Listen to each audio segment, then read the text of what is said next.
मुलगा म्हणजे माझा त्याच्यासाठी आहे ना किती 33 कोटी देवांना नवस करून तो मुलगा होता माझा. आणि तो घर सोडून आज 6 वर्ष झालं बाहेर राहतो. आणि तो तर राहतो पण एक छोटंसं बाळ आहे माझ्याकडं. त्याच्यासाठी तरी त्याने यावा, त्याच्यासाठी मी पत्र लिहिलं. ज्या गोष्टी तुम्ही आज पत्रात लिहिलेल्या आहेत त्या त्याला कधी बोलून दाखवल्या नाही, त्याला बोलू शकत नाही म्हणून हे पत्र लिहिलं ना. त्याच्यापर्यंत माझी भावना पोचत नाही आहे म्हणून पत्रातून सांगते. तो कुठं जिथं असेल तिथं ऐकेल.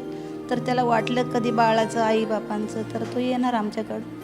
आणि मग तुमच्या नातवाची आई आई तर हॉस्पिटलमध्ये त्याला टाकून गेली ना.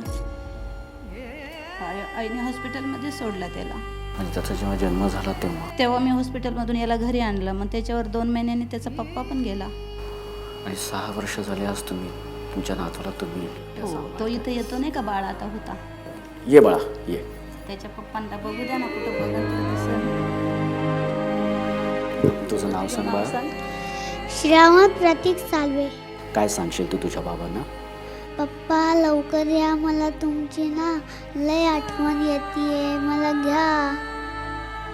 प्रतीक मित्रा, निदान आता तरी तू ये घरी आणि आपल्या मुलाची जबाबदारी घे. आणि ही अत्यंत महत्त्वाची गोष्ट आहे. तेव्हा तिच्या भावना तुझ्यापर्यंत नक्की पोचल्या असतील तर हे काम तू नक्की कर.